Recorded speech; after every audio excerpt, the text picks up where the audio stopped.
Postal GDS 2026కు సంబంధించిన జనవరి notification జనవరి 20 తారీఖు రోజు విడుదల చేయబోతున్నారు. అదే విధంగా అదే రోజు అప్లికేషన్ స్టార్ట్ కూడా కావడం అయితే జరుగుతుంది. అప్లికేషన్ ప్రాసెస్‌కి సంబంధించిన వీడియో అనేది నేను త్వరలో చేస్తాను.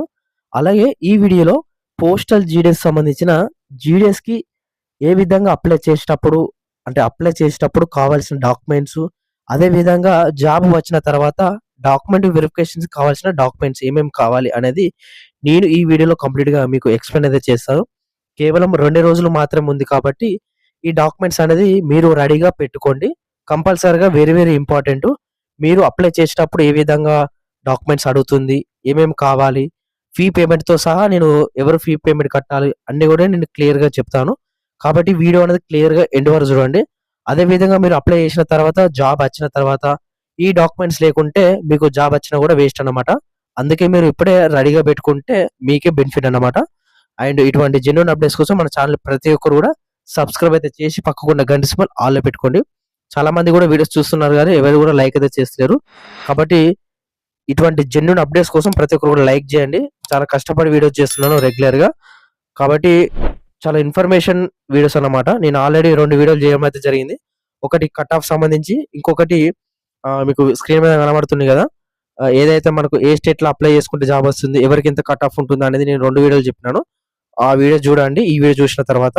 అదే విధంగా మనకు త్వరలో ఇంకా మనకు డివిజన్ వైస్ కట్ ఆఫ్, అలాగే ఆల్ ఇండియా సంబంధించిన కట్ ఆఫ్ కూడా వీడియోస్ అయితే వస్తుంటాయి రెగ్యులర్‌గా. ఫాలో అయ్యి ఉండండి. ఇక ఈ వీడియోకి సంబంధించి మనము మెయిన్ టాపిక్‌కి వెళ్తే పోస్టల్ జీడీఎస్ సంబంధించి మనకు ఆన్‌లైన్ అప్లికేషను జనవరి 20 తారీఖు రోజైతే స్టార్ట్ కావడం అయితే జరుగుతుంది. దీనికి సంబంధించిన పోస్టులొచ్చేసి 28,740 పోస్టులకు సంబంధించి ఫస్ట్ ఆల్ మనం చూసుకుంటే మాత్రం జీడీఎస్‌కి అప్లై చేసేటప్పుడు కావాల్సిన డాక్యుమెంట్స్ అంటే మీరు ఆన్‌లైన్‌లో అప్లై చేస్తారు కదా! దీనికి ఎటువంటి మనకు ఎగ్జామ్ గాని, ఎటువంటి ఇంటర్వ్యూ అయితే ఉండదనమాట. ఎటువంటి ఎక్స్‌పీరియన్స్ కూడా అవసరం లేదు. కేవలం మీకు ఆన్‌లైన్ అప్లికేషన్ చేస్తే మీ అప్లికేషన్ అనేది షార్ట్ లిస్ట్ చేసి మీకైతే జాబ్ అయితే ఇవ్వడం అయితే జరుగుతుంది. క్లియర్‌గా మీకు తెలుసనుకుంటా. దీనికి సంబంధించిన మనకు మెయిన్‌గా కావాల్సింది డాక్యుమెంట్స్ అప్లై చేసేటప్పుడు. అదే విధంగా అప్లికేషన్ అనేది వెరీ, వెరీ ఇంపార్టెంటు. మీ అప్లికేషన్ అనేది మీకు డిసైడ్ చేయడం అయితే జరుగుతుంది. మీకు జాబ్ వస్తదా? రాదా? అనేది. ఇక ఫస్ట్ ఇక్కడ చూసుకుంటే మాత్రం మీకు ఫస్ట్‌గా చూసుకుంటే ఏదైతే అప్లైకి సంబంధించిన డాక్యుమెంట్స్ ఇక్కడ మొబైల్ నంబర్ అనేది కంపల్సరీగా ఉండాలి. యాక్టివ్ ఉన్న మొబైల్ నంబరు.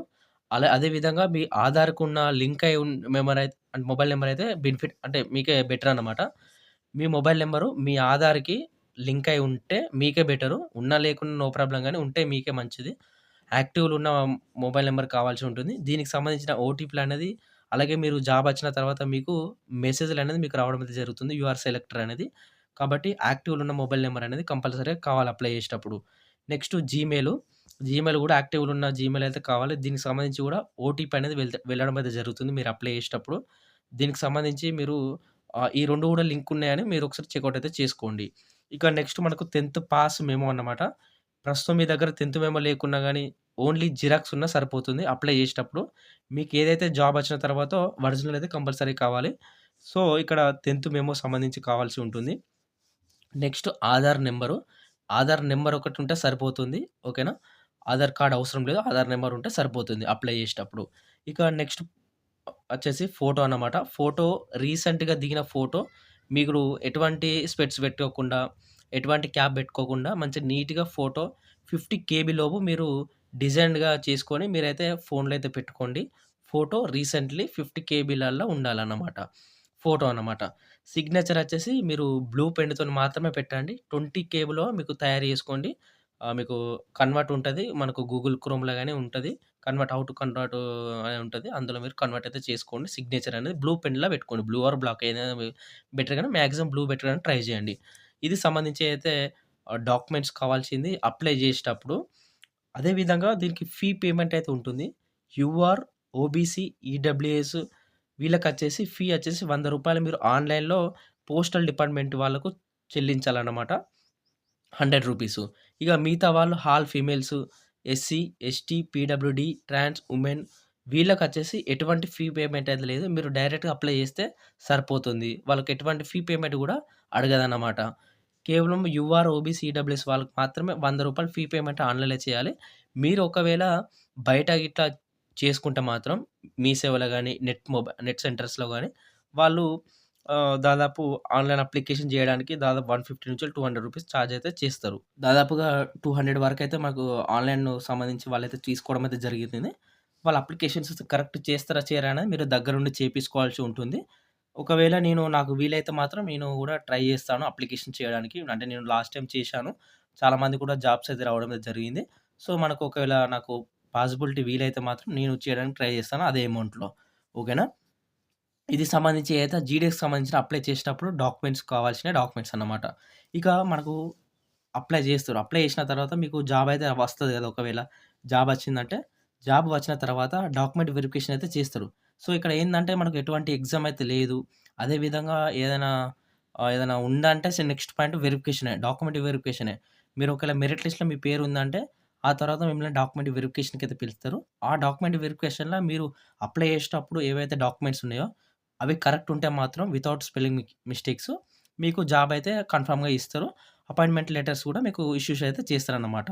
ఇక్కడ చూసుకుంటే మాత్రం డాక్యుమెంట్స్ కావాల్సినయి ఏంది అనంటే, ఇక్కడ అన్నీ కూడా మీరు ఒరిజినల్ అయితే ఉండాలి. మీరు అప్లై చేసేటప్పుడు జిరాక్స్‌లు పనిచేసినాయి గానీ, మీరు ఏదైతే డాక్యుమెంట్ వెరిఫికేషన్ అనేది కంపల్సరీగా ఒరిజినల్ అనేది కంపల్సరీగా ఉండాలన్నమాట. ఇక చూసుకుంటే మాత్రం ఫస్ట్‌ది డాక్యుమెంట్ వచ్చేసి 10థ్ మెమో అనేది మీ దగ్గర కంపల్సరీగా ఉండాలి. ఒరిజినలు. ఎక్కడున్నా నాకక్కడ ఉంది, కాలేజ్‌లో ఉంది, నాది వేరే కాడ ఉందంటే అక్కడ కలవని ముచ్చట. మీకు దాదాపుగా వెరిఫికేషన్ 15 డేస్ వరకు వెరిఫికేషన్ అయితే ఇస్తారు. మీరు 15 డేస్‌లో ఎప్పుడు వెళ్ళినా నో ప్రాబ్లమ్ అన్న. మీరు ఫస్ట్ రోజే వెళ్ళాలని ఏం లేదు. 15థ్ డే రోజు కూడా వెళ్ళినా గాని నో ప్రాబ్లమ్. కానీ డాక్యుమెంట్స్ అనేది కరెక్ట్‌గా తీసుకొని వెళ్తే మీకే బెనిఫిట్ అన్నమాట. 10థ్ మెమో ఒరిజినల్ అనేది కంపల్సరీగా ఉండాలన్నమాట ఫస్ట్‌ది. నెక్స్ట్ ఆధార్ కార్డ్ ఒరిజినల్ అయితే కంపల్సరీగా ఉండాలి. అదే విధంగా థర్డ్‌దొచ్చేసి క్యాస్ట్ అన్నమాట. క్యాస్ట్ అంటే మీరు ఎస్సీనా, ఎస్టీయా, ఓబీసీయా ఏదైతే ఉంటుందో ఆ క్యాస్ట్ సర్టిఫికేట్ అనేది మీరు సెంట్రల్ ఫార్మాట్‌లో మాత్రమే తీసుకొని వెళ్ళాల్సి ఉంటుంది. క్యాస్ట్ సర్టిఫికేట్ అనేది కంపల్సరీగా మీరు తీసుకొని వెళ్ళాల్సి ఉంటుంది. అదే విధంగా ఇక్కడ మీరు చూసుకోవచ్చు పీడబ్ల్యూడీ ఎవరైతే పర్సన్స్ విత్ డిజబిలిటీస్ ఉంటారో కేవలం వాళ్ళు మాత్రమే ఉంటుంది సర్టిఫికేట్. వాళ్ళు మాత్రమే మీ సర్టిఫికేట్ అనేది ఒరిజినల్ అనేది తీసుకొనైతే వెళ్ళాలి. ఇక మిగతా వాళ్ళకి అవసరం అయితే లేదు. ఒకవేళ ఈడబ్ల్యూఎస్ ఎకనామికల్ బ్యాక్‌గ్రౌండ్ సెక్షన్ ఉంటారు కదా! వాళ్ళు ఏదైతే ఈడబ్ల్యూఎస్ సర్టిఫికేట్ అంటే ఈడబ్ల్యూఎస్‌గా పెడతారో మీరు అప్లై చేసేటప్పుడు, అక్కడ మీరు క్యాస్ట్ ఏంటిదనేది, వాళ్ళు ఏదైతే పెడతారో ఆ సర్టిఫికేట్ అనేది తీసుకొనైతే వెళ్ళాలి. ఒకవేళ మీరు ఈడబ్ల్యూఎస్ పెడితే ఈడబ్ల్యూఎస్ సర్టిఫికేట్ అనేది కంపల్సరీగా తీసుకొనైతే వెళ్ళాలి డాక్యుమెంట్ వెరిఫికేషన్‌కి. ఇక ట్రాన్స్‌జెండర్స్ వాళ్ళకు ట్రాన్స్ వుమెన్ సర్టిఫికేట్ అనేది ఉంటుంది. మీరు ట్రాన్స్‌ఫర్మర్‌గా సర్టిఫికేట్ తీసుకోవాల్సి ఉంటుంది. ఎవరైతే అప్లై చేస్తారో వాళ్ళకి సంబంధించి. ఇక మిగతా వాళ్ళకి అవసరమైతే లేదు. ఇక డేట్ ఆఫ్ బర్త్ ప్రూఫ్ వచ్చేసి మీరు ఆధార్ కార్డ్ అయినా నో ప్రాబ్లమ్, పాన్ కార్డ్ అయినా నో ప్రాబ్లమ్, డ్రైవింగ్ లైసెన్స్ అయినా నో ప్రాబ్లమ్. వేరే ఏదైనా గాని నో ప్రాబ్లమ్ అన్నమాట. మీరు ఆధార్ కార్డ్ ఉంటది కాబట్టి ప్రతి ఒక్కరి దగ్గర అదైతే తీసుకొనైతే వెళ్ళాలి. ఇక మెడికల్ సర్టిఫికేట్ ఇవన్నీ గూడా మీ దగ్గర కామన్‌గా ఉండేటియన్నమాట. ఈ మెడికల్ సర్టిఫికేట్ అనేది అందరి దగ్గర ఉండదు. ఎవరి దగ్గర గూడా ఉండదు. ఈ మెడికల్ సర్టిఫికేట్ అనేది ఎక్కడ తీసుకోవాలంటే మెడికల్‌కి సంబంధించిన ఫార్మాట్ అనేది నేను మన టెలిగ్రామ్ గ్రూప్‌లో పెడతాను. ఇంకా ఎవరైనా జాయిన్ కాలేదో మన టెలిగ్రామ్ గ్రూప్‌లో ప్రతి ఒక్కరు కూడా జాయిన్ కండి. అలాగే మీకేమైనా డౌట్స్ ఉంటే మాత్రం నాకు ఇన్‌స్టాగ్రామ్‌లో మెసేజ్ చేయండి. మీకు రిప్లై ఇస్తాను. ఇక మెడికల్ సర్టిఫికేట్ సంబంధించి చూసుకుంటే మాత్రం మెడికల్ ఫార్మాట్ అనేది నేను మన ఏదైతే టెలిగ్రామ్ గ్రూప్‌లో పెడతానో మీరు ఆ ఫార్మాట్ అనేది జిరాక్స్ తీసుకొని మీ గవర్నమెంట్ హాస్పిటల్స్ గాని, గవర్నమెంట్ డిస్పెన్సరీస్‌లో గాని అక్కడికి వెళ్లి మీరు రిక్వెస్ట్‌గా అడగండి. నాకిట్లా జాబ్ వచ్చింది. వాళ్ళు మెడికల్ సర్వీస్‌కి సంబంధించిన సర్టిఫికేట్ అడుగుతున్నారంటే, వాళ్ళు మీ బాడీని చెకప్ జేసి మీకు మెడికల్ సర్టిఫికేట్ అనేది ఇష్యూ అయితే చేస్తారనమాట. ఇది సంబంధించి ఏ విధంగా తీసుకోవాలనేది మెడికల్ సర్టిఫికేట్. అదే విధంగా 6 ఫోటోలు రీసెంట్‌గా దిగిన ఫోటోలు తీసుకొని వెళ్ళండి. 6 అవసరం లేదు. 2, 3 సరిపోతాయి కానీ మీరు 6 తీసుకొని వెళ్తే మంచిదే గదా! ఫోటోలనేది ఖరాబ్ కావు గదా! సో, ఇవన్నీ గూడా మనకు ఒరిజినల్ గావాలి. డాక్యుమెంట్ వెరిఫికేషన్‌కి సంబంధించిన డాక్యుమెంట్స్. అదే విధంగా ఇవన్నీ సంబంధించి 2 సెట్ల జిరాక్స్‌లనేది కంపల్సరీగా తీసుకొనైతే వెళ్ళాలన్నమాట. 2 సెట్‌లకు సంబంధించి జిరాక్స్ తీసుకొని వెళ్తే బెనిఫిట్ అన్నమాట. తీసుకుంటే మాత్రం ఒక సెట్ జిరాక్స్ తీసుకునే అవకాశం అయితే ఉంటుంది. ఇది సంబంధించి ఏదైతే మనకు జీడీఎస్‌కి అప్లై చేసేటప్పుడు కావాల్సిన డాక్యుమెంట్స్, అదే విధంగా జాబ్ వచ్చిన తర్వాత డాక్యుమెంట్ వెరిఫికేషన్‌కి సంబంధించిన డాక్యుమెంట్స్ అనేది ఇవన్నమాట. మనకు ఆన్‌లైన్ అప్లికేషను జనవరి 20 తారీఖు స్టార్ట్ అవుతుంది. ఫిబ్రవరి 5 తారీఖు లోపు కంప్లీట్ అయిపోతుంది. చాలా తక్కువ రోజులు ఇస్తున్నారు. 15 డేస్ నుంచే ఇస్తున్నారు. సో, అందరూ గూడా అప్లై చేసుకోవడానికి ట్రై చేయండి. అండ్ ఇటువంటి జెన్యూన్ అప్డేట్స్ కోసం ప్రతి ఒక్కరు కూడా ఫాలో అవ్వండి అన్నీ గూడా. అండ్ రెగ్యులర్‌గా వస్తూ ఉంటాయి. రెగ్యులర్‌గా వీడియోస్ అనేది చూసుకోండి. Thank you.